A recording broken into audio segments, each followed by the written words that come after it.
Far Cry 3 is arguably the best Far Cry game in the series. I held a poll a while back and it won overwhelmingly. And its DLC Blood Dragon is also probably the best DLC in the series as well. Now I think one look at the cover will make you realize that this DLC really has nothing to do with Far Cry 3, and really the only similarity between Blood Dragon and Far Cry 3 is the gameplay, and everything else is quite drastically different. I'm personally a big fan of when games take big risks in the DLC and tell new stories and take place in new environments and kind of leave the main story from the game untouched and just have its own self-contained story. It worked for The Witcher 3 with Blood and Wine, and more similar to the Far Cry 5 DLCs as well, which were also pretty good. Blood Dragon takes so many risks with, well, pretty much everything, and they fully lean into the unique aspects and environment of the game. And although risky and certainly not to everyone's liking, I think it was a cool idea and concept nonetheless. So I'm going to talk about my general thoughts of Far Cry 3 Blood Dragon 8 years later.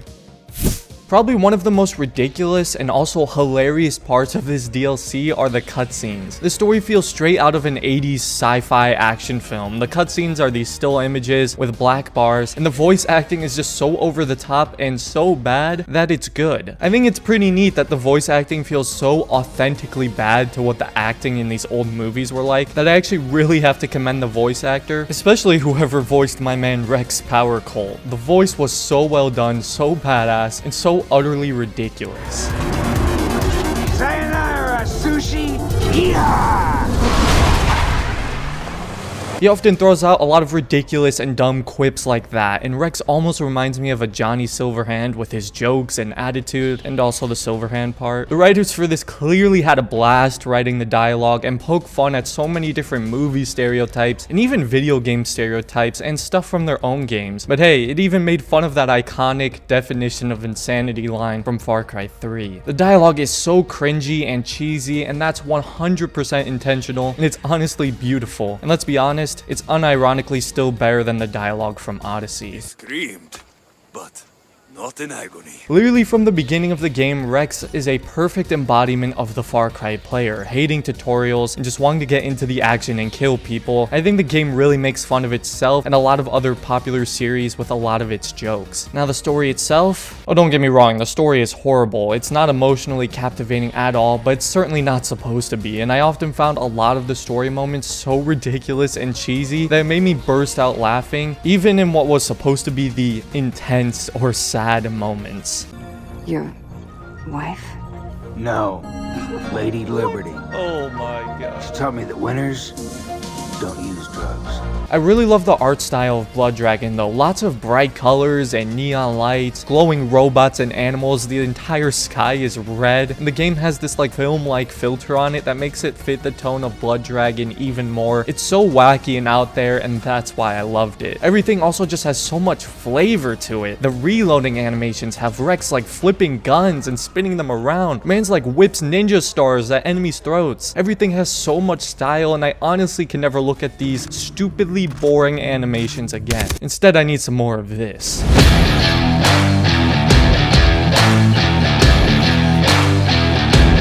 The gameplay is identical to Far Cry 3, which if it was a standalone game would be a problem, but it's a DLC, so no duh. And I think the changes to all the weapons, shooting lasers, and glowing with neon lights really changed and spiced things up and brought so much more intrigue to the gameplay. The enemy types are pretty standard Far Cry with the regular robot enemies and the heavy variant, but they added these blood dragons that detect you based on sound, and these things are really awesome. They shoot lasers from their eyes that pretty much one-shot you. They are very dangerous, and I love how you could use them to attack enemy garrisons by drawing them in with cyber hearts or by disabling the garrison shields. And you pretty much want to avoid these things at all times, except for a few parts where the game actually forces you to fight them, which is also really fun and challenging. There's other unique animals like this as well, with cyber sharks and all that, but you really don't see them as often. The vehicles in Blood Dragon are pretty much the same as in Far Cry 3, which with all the crazy futuristic stuff in this game, I found that pretty disappointing. I was expecting some cool, unique, futuristic vehicles, but there wasn't any of that. However, you do get a super jump with Rex's cyber legs, which makes traversing the map on foot really quick. He also doesn't take any fall damage, so that made traversal a lot of fun. And the game really knows how to make you feel overwhelmingly powerful with all the weapons and gadgets you obtain as you progress, and especially at the end, this game has one of the most fun last missions I've ever played in a Far Cry game. It was just so sick. At the end of the day, it is Far Cry, but with this like almost cyberpunk futuristic vibe to it, with a complete reskin and constant stupid jokes and dialogue that honestly just make the DLC a really enjoyable experience. This DLC probably had the best fun factor for me of any Far Cry game, just because it's so unique and chaotic and action-packed. I've not experienced a single thing like it before. I think for that reason alone, it's worth trying out if you have not played it already. And although it's criminally short, it's only about 4 hours, it was still so much fun, and for the price, it's definitely worth picking up in 2021. I think I got it for around $3 on a sale. I mean, it's a DLC, so at full price, it's only like $15, which is a pretty decent price as well. But obviously, if you can get a sale, you definitely should get it then. I really enjoyed Blood Dragon, and even though it's a little ridiculous and always cheesy, it was so much fun to play. But let me know what you guys thought of Blood Dragon down in the comments, and feel free to let me know if this video might have helped you in your decision on whether or not to pick up the game. And as always, if you found the video helpful and enjoyable in any way, the best way you could possibly thank me would be hitting the subscribe button for more videos like this one. It really helps me out and motivates me to continue making videos, so I'd really appreciate that. And other than that, thanks for watching, and stay stealthy, assassins.